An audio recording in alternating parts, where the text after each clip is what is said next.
penyelenggara negara jangan terlalu banyak mengambil jatah kepentingan rakyat.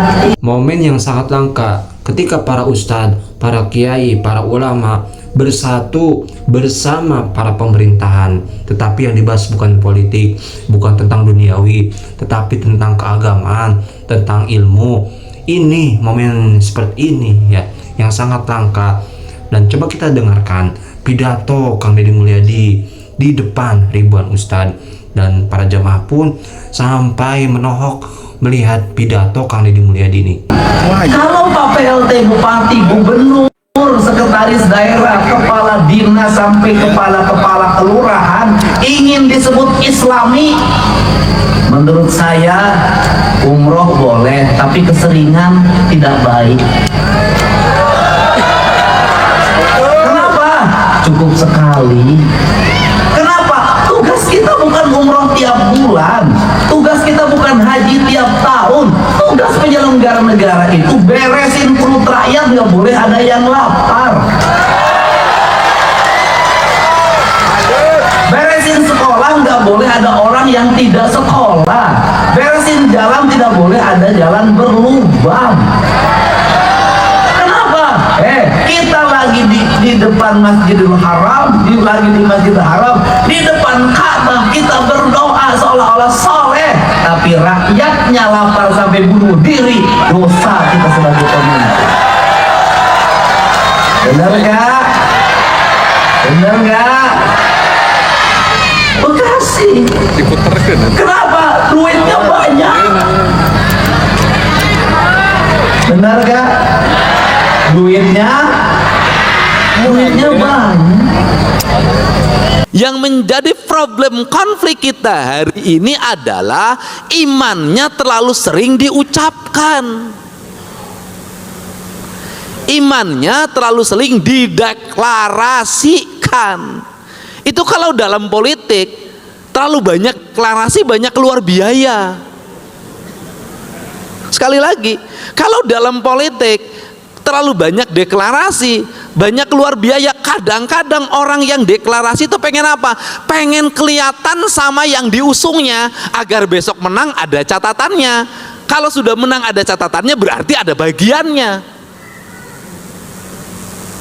Tapi bagi seseorang yang memberikan dukungan full penuh, wajahnya pun nggak boleh kelihatan, namanya pun nggak boleh disebut, tapi perannya peran utama. Jadi yang ikhlas itu tidak pernah mendeklarasikan. Siapa yang paling ikhlas dalam hidup kita? Ibu kita. Apakah ibu kita suka mendeklarasikan?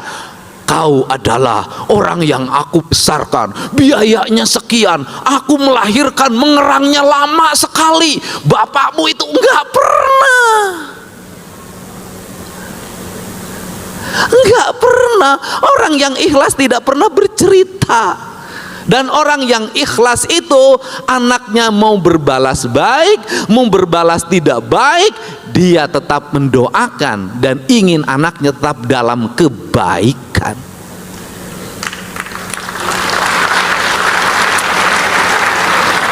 Untuk itu saya berharap agar kita tidak terlalu banyak berdeklarasi tentang iman.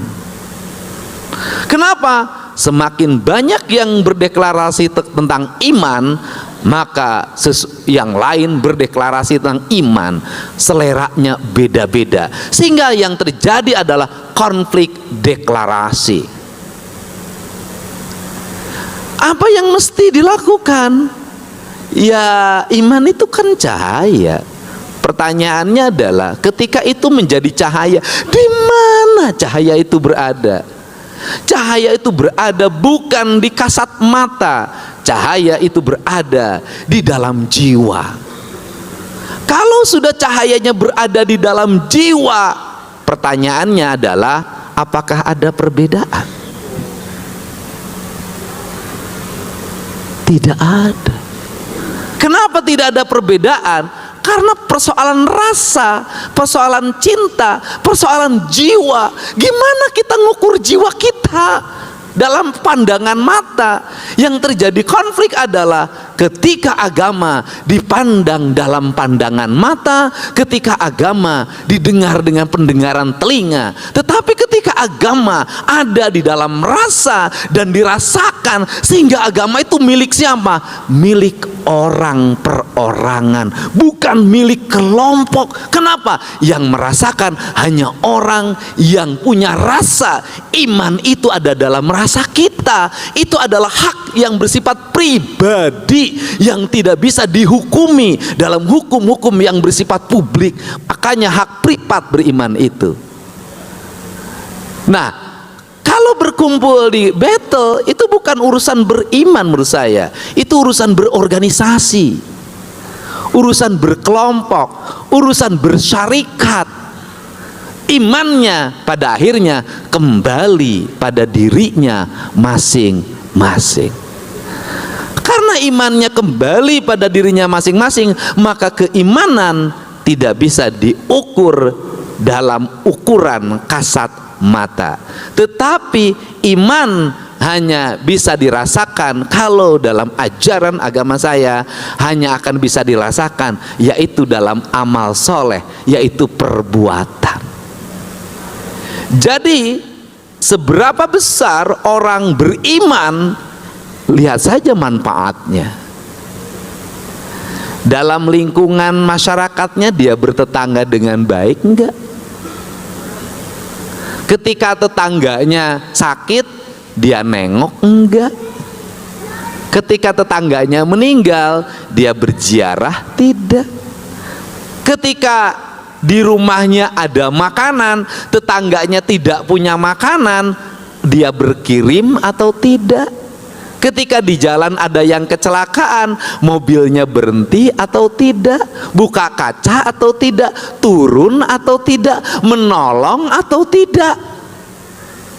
Kalau keimanan itu dinilai pada perbuatannya, saya meyakini tidak akan lagi ada orang yang berdebat persoalan iman. Kalau sudah yang diukur perbuatan, maka kita masuk pada universalitas agama, yaitu tidak membeda-bedakan.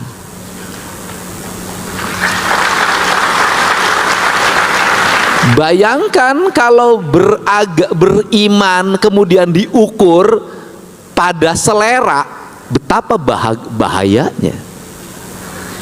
Ketika di jalan mobilnya lewat, ada yang tabrakan, dibuka kacanya, agamanya apa? Yang tabrakan itu agamanya apa ya? Kristen. Kristennya HKBP apa Bethel ya? Dibuka lagi, ini gerejanya Bethel. Dia paling favoritnya sama pendetanya siapa ya? Nggak selesai. Untuk itu mari kita hari ini beragama, kita wujudkan dalam aktualisasi agama yang bisa diukur dalam kasat mata, yaitu adalah perbuatan yang bermanfaat bagi kepentingan masyarakat banyak, dan pada akhirnya agama akan menjadi universalitas, bahwa agama itu adalah perbuatan kebaikan.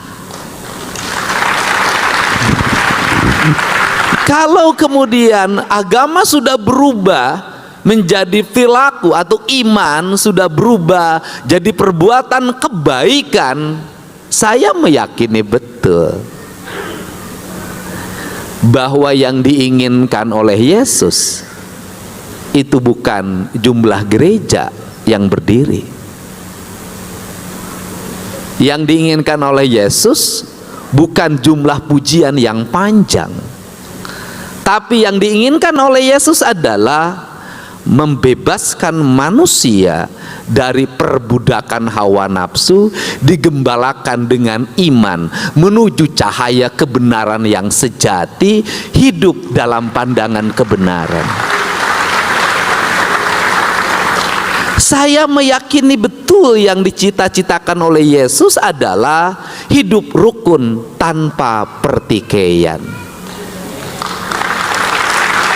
Yang dicita-citakan oleh Yesus saya yakin sama dengan yang dicita-citakan oleh Nabi Muhammad SAW, yaitu membebaskan orang dari rasa lapar, membebaskan orang dari rasa takut, membebaskan orang dari rasa tidak terlindungi, sehingga dia menjadi manusia yang merdeka.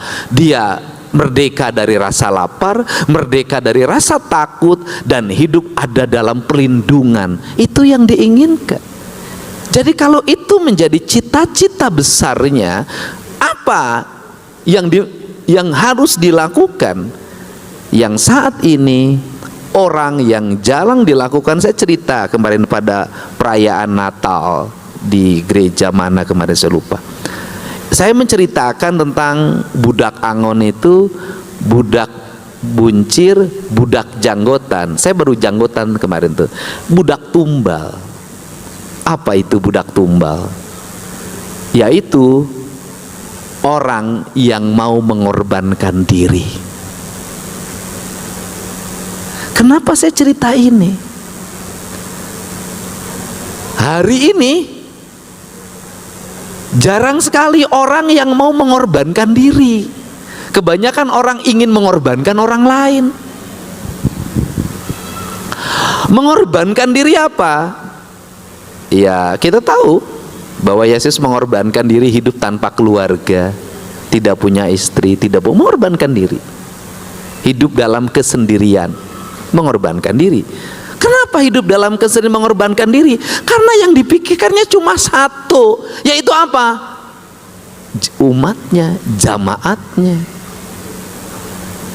Nah, pertanyaannya adalah hari ini itu sulit cari orang yang mau mengorbankan diri, pengennya mengorbankan orang lain. Nah, kita memerlukan hari ini adalah orang-orang yang mau mengorbankan diri, mengorbankan kepentingan dirinya, mengorbankan kepentingan keluarganya, mengorbankan kepentingan anak-anaknya, mengorbankan kepentingan kekayaannya. Dia mengutamakan kepentingan kebanyakan orang yang disebut dengan jamaah. Jamaat kalau dalam kaidah saya itu adalah rakyat yang berbeda cuman bahasa. Nah, maka hari ini mari kita bersama-sama belajar hidup untuk berani mengorbankan diri sendiri.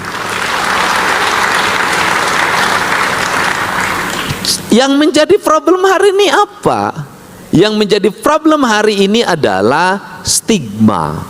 Stigmanya apa? Orang yang mengorbankan diri dianggap orang kalah. Bukankah Yesus dalam pandangan lawannya dianggap kalah?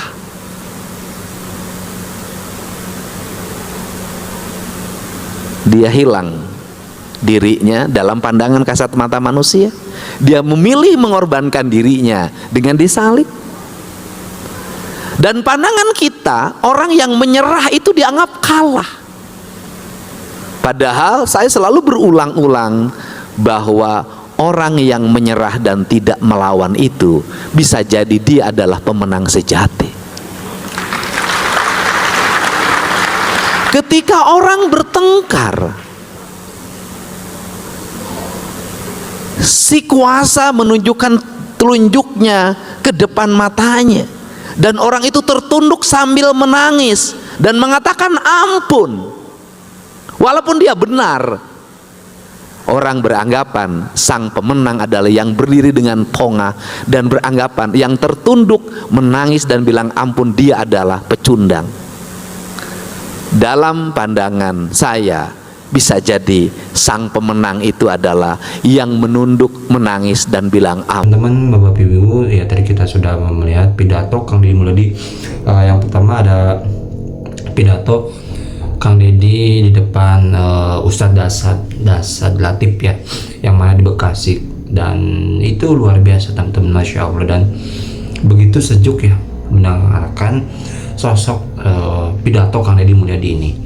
Bukan cuma itu, tadi pun ada sebagian video bahwa Kang Deddy berpidato di ribuan jamaah, ribuan orang non muslim, ribuan orang Kristen ya, dan di situ memberikan petunjuk ataupun ilmu teman-teman ya, dan di situ bersifat fleksibel di pidato di ribuan jemaat. Ketika kalian berpidato di forum agama seperti kemarin mungkin acara buka bersama ya, Masya Allah ya, tentang agama, tentang Islam, kalian sampai segitunya menyampaikan teman-teman ya, luar biasa ya kalian dimulai ini, dan ini patut kita apresiasi teman-teman, ketika para ustadz, para ulama, para kiai yang bersatu bersama pemerintah tapi membahas tentang agama, tentang akhirat seperti itu ya teman-teman. Masya Allah, tabarakallah ya. Semoga kalian dimulai selalu, amin. Oke teman-teman, itu dia video kali ini, semoga bermanfaat, semoga kalian sehat selalu, amin. Terima kasih. Assalamualaikum warahmatullahi wabarakatuh.